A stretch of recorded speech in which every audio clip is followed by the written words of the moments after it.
Seat time, baby. Here we go.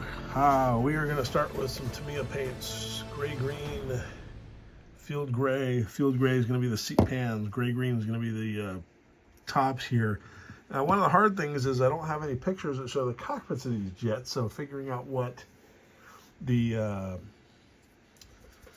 seat cushion is going to be a little tough. I might go red, brown, brown khaki, something like that. I've also thought about khaki drab for more of that green color. We'll see. But either way, shaking up some field gray to get started. And I'm going to take this right out of the bottle to start with. And then we're going to use a little bit of thinner kind of. I don't have a wet palette, but we're going to kind of make our own wet palette as we go.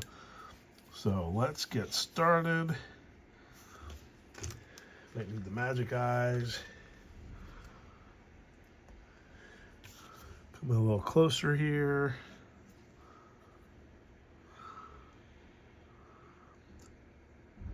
Let's just start with the side cushions, baby.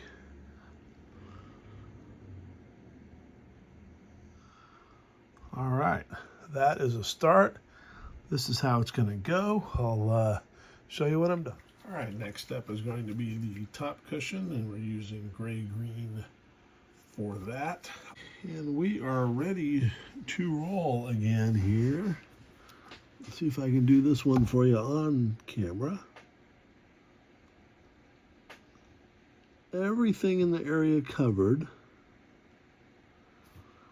And then we're going to worry about coming back over it later. We really like to not have to touch up the black at another time.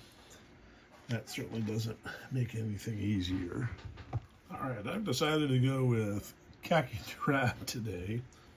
Kind of a brownish khaki. And we're going to start with our wide brush here. And let's see what happens. Get the edging in first. There's definitely going to be a fair amount of washing going on with this. And the fun part about this is we get to paint two of them. All right, there we go. Let's give you a look at how it looks so far. Here is where we are, folks. These are the seats. I dig the browner pads for the old seats.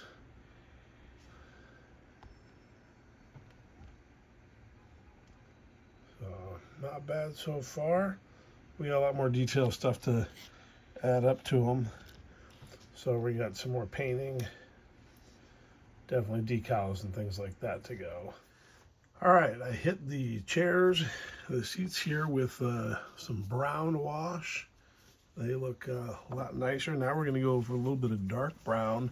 I want to get as much wash off the brush as possible. So when I come in and do my wash,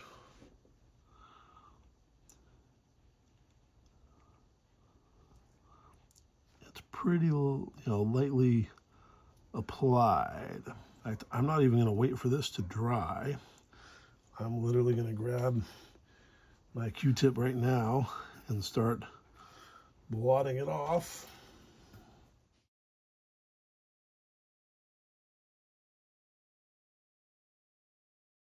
Finishing of a model, sometimes there are so many things that have to do at the last couple steps. All need to be kind of done at the exact same time. So it's like, what is the order you put those things in? First has to go on there. The rest of the landing gear doors, these things are all pretty fragile. Coming back, I just put some black panel line wash here and here. The oil cooler vents that are specific to the F-14A. They're not on the B or the D.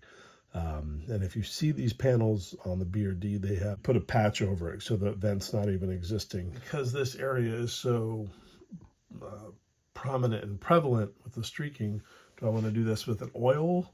Do I want to do this with the airbrush? Do I want to do it with an acrylic wash of some sort? And the question is, I just don't know right now. So what I'm doing for fun, MRP, this is really thin stuff, dark rust, orange yellow. I'm really afraid of ruining either the paintwork that I have or especially these decals. If I screw this up, then we're back down to sanding, repainting, we're back to scratch, and I don't know that I have the ability or desire to try and fix that. So the question is, what do I do? And we're going to ponder that. And then I think it's time to put the tails on and the other parts, and we'll figure out the order as we go. I have mixed up some paint. I like the color of it. It's about 50% Mr. Leveling Thinner with the MRP colors. And I'm going to go nuts. It's now in the airbrush. Oh my God. What the hell? Sometimes you just gotta say, what the F? We're gonna give it a try here. It's nice and light. It's, you know, I think that's good enough. What I should have done was try it on the inside first. All right, it's painted. I did it. I think that's probably enough. Yeah, we're gonna call that enough. And I just couldn't leave it alone. I decided to add a little bit more, and then this happened. This is why I don't like using MRP sometimes, because the first thing that shoots out of the brush sometimes does this shit. I could build up the color around it. Or what I'm probably going to have to do is get some white and smooth it out with some white. But on this side, I really like how this looks. So that's a look at how it looks now. Got those tails on. How about that? Moving on. I did make a list of the things that are left to do, and the list just keeps getting longer. But that's okay. We're going to get there. Peace out. Happy Saturday. Not so fast. I got a bonus Saturday night clip for you. This is the Kokopelli ladder, which is basically done. Painted already. Here's the Eduard door. Painted, done, and now decaled. Biggest problem I'm having is this door is flat on the back. The kit has a hole. Funny enough, looks an awful lot like that. And this, folks, is the new, let's get these, the new Model on Details boarding ladder that just came in. It is gorgeous. It has all the detail. It has the door molded on, and the big thing is that right there. That is the mounting tab that fits into the Tamiya bay. I know I was trying to use the cool Kokopelli ladder here, but literally have, a microscopic touch of glue, like here and here, touch the plastic, and I don't know how that's going to work. So hate to do this because I put a lot of time and effort into this one, but we're going to put that aside. All right, we painting here.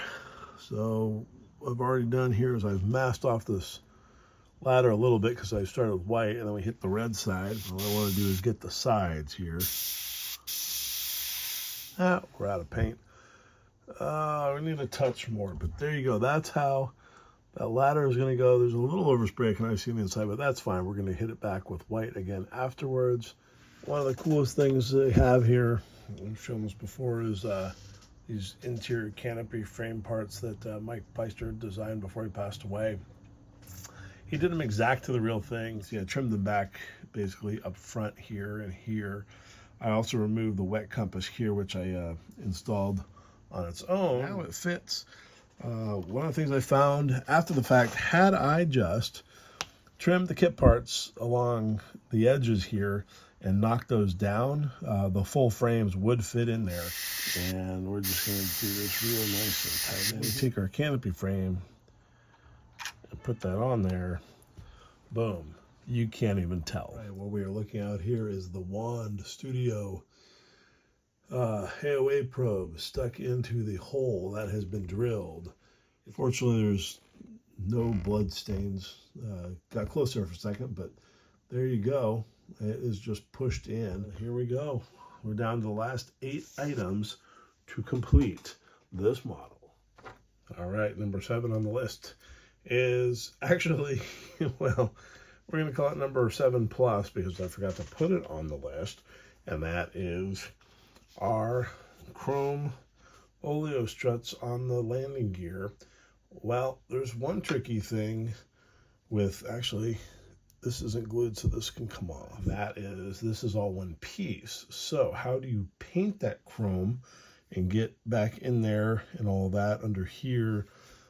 Trying to get all this stuff done in chrome is actually kind of tricky. So instead of painting it, I'm going to use Annie's Tom's chrome decals. These are cool. I've actually used them before. These are awesome. It's chrome decal. It's beautiful. Printed at Cartograph. The one thing I'm going to ask him to do, and in fact we may do this on a future Tomcat data sheet, is actually do these lines instead of just in increments. So we got 3, 6, and 10 millimeters, which is great, but none of the things on the Tomcat are 3, 6, or 10 millimeters. So that means we have to cut them, which I think really sucks. So here's my result. I used a razor blade. This side got all jacked up, so that's useless, but this side's actually pretty straight. I think it will work. Even I can't use a Molotov cocktail pen in there just because that, yeah, I just don't know how to paint around the back of that. And so when you look at this airplane straight on, come on, this is what you're going to see. And in that area, that's the hardest to get to. Any marks on these decals really make it noticeable. I'm going to put some mark fit on the decal itself. Let's see if I can slide it behind here. Wow, this may be the most difficult decaling I have done. Try an airbrush needle, not too thick. The bent part of it. I think the only thing we can do at this point is put on some Mark Fit Strong. Let's hope it works. All right, peace out for now. These wheels, they're not glued on yet, but they do not fit. Like if you look at this. All right, for comparison, I'm grabbing the Eduard Resin wheels. Unfortunately, these are one piece, and I don't like the hubs nearly as much, but let's see. They are too narrow. Last option here, I've got Model On details. These are actually made exactly for the Tamiya kit. They're just a little, yeah, the kit part's a little bit thinner.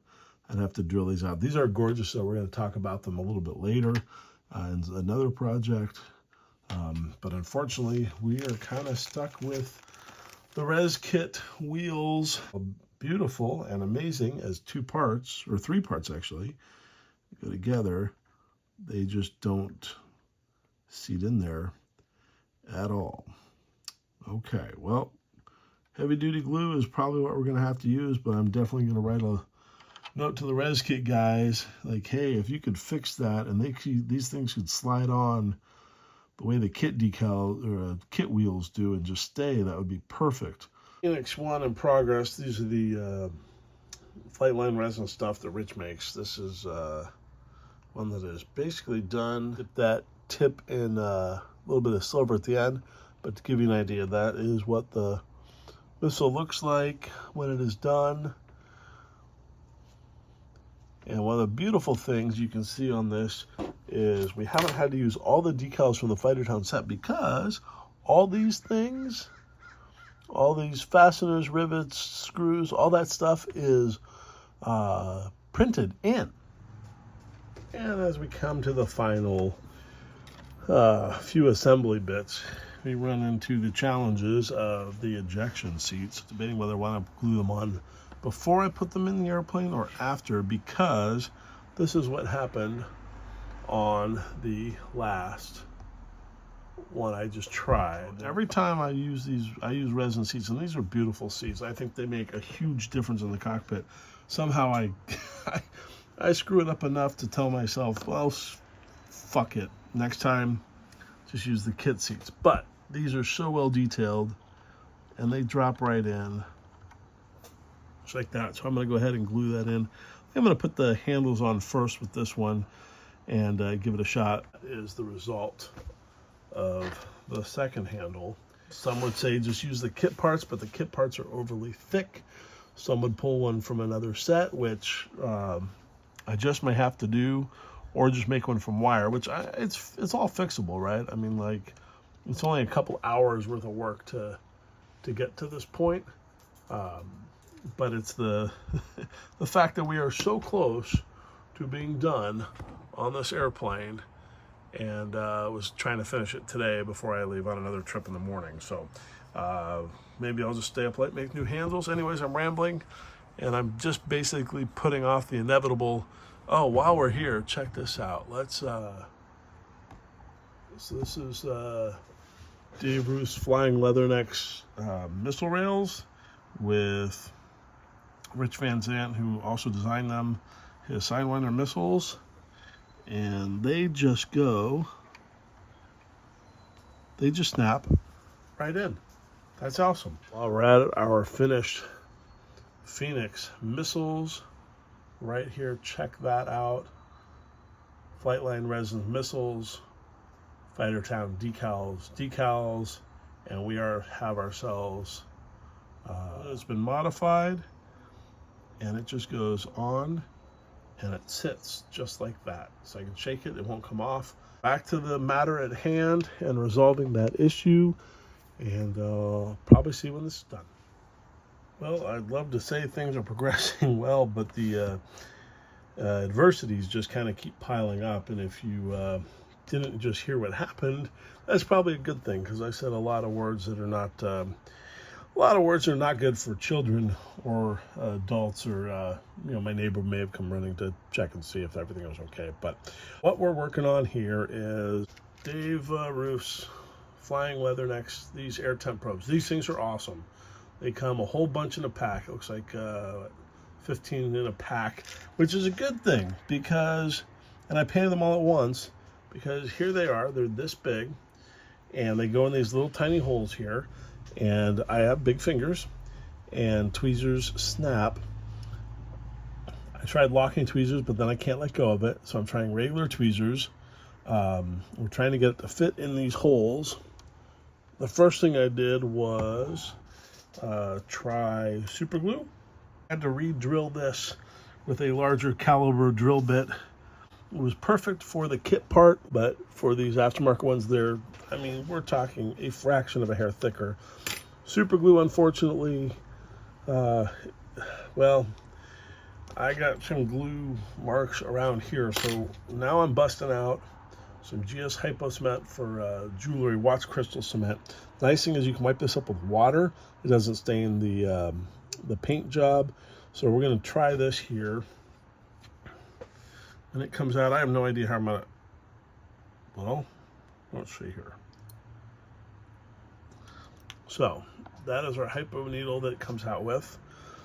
I am going to put a drop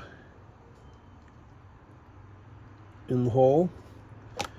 And now I'm definitely afraid of using any more tweezers, so we're going to try and do this by hand. It's going to get, but holy crap, straight in, one shot. There it is. That is perfect. You know what, I'm going to call that a day, and it's in there. Ta-da! I take back the bad words I said earlier. But now we got to do the other side. So, okay, now for the kit part ones, we're going to use these probes. I'm going to use some MIG Ultra Glue. Reason being, I'm not using liquid cement, because I did that before. And if you get any of the cement, liquid cement that oozes out the side, it'll, one, ruin the decal, and two, mar up the paint. So we're going to go with Ultra Glue. This also gives me a little bit of working time when I get it in there. Man, I wish these things were in metal. I wish the Tomcat didn't have them. They are so freaking frustrating, but pressing on to the next side. All right, the closer we get, the more things come apart. So here we are, and here is the ResKit gear. What I'm finding is, I think we talked about this before, is that this mounting area back here is too thick for the space within the kit. So I am, now that all the things like probes and chairs and everything's glued in, I'm having to come back into this thing and take my old knife, see how this works, and I am just trying to open up the spot back here. There we go, let's see what that does. And I put these back in here. Let's see if I can do this. Trying to push this into the hole. See, it doesn't want to stay in the hole. Gear is kind of free standing, which is okay until you start moving things around. And there goes the sidewinder. Motherfucker. Sorry for language, but this is the way it's going these days. Let's see if we get the gear door back in without breaking anything else off. It'd be one of my favorite fitting parts of this entire kit is that gear door just goes in just like that. So I can set this on its gear by itself, and that's what I've been doing. But any slight movement and this gear pops off, at some point it's going to break. So see, that just doesn't want to go in and stay, which means this part back here is perfectly fitting. It's all about this mounting back here. So for now, that we're going to leave that as is. Over here, we're going to go ahead and put our Phoenix on here. We're getting so close today. Our Phoenix missiles are added. And mother God. All right, well, I can't set this down this way because, let's try this. Let's see if I can set it down like this. All right, this is where shit goes bad. I think we're gonna have to cut down somehow this area and here, and then I am going full zap-a-gap. Let's see here, I'm gonna mount this in first, slide this down. And now if we look at this, the gear is in there. Okay, we're gonna have to wait. I just ordered a new set of these seats from it's either Taiwan or Hong Kong. So that's gonna take a few weeks, so we're not gonna worry about that. In the meantime, I am going to do this. And we're gonna have an almost finished kit here. Now, let's get our wings. 2 wings. Slide those back. Wow, oh, we're just about there. It's so awesome. We're just waiting for the canopy strut to dry. We'll put that on. And we're gonna have a finished model. Only, well, it was gonna be 4 months. I think we added another 1 or 2 just because I've been busy being a dad and working my butt off. So here we go. Stand by for the final reveal.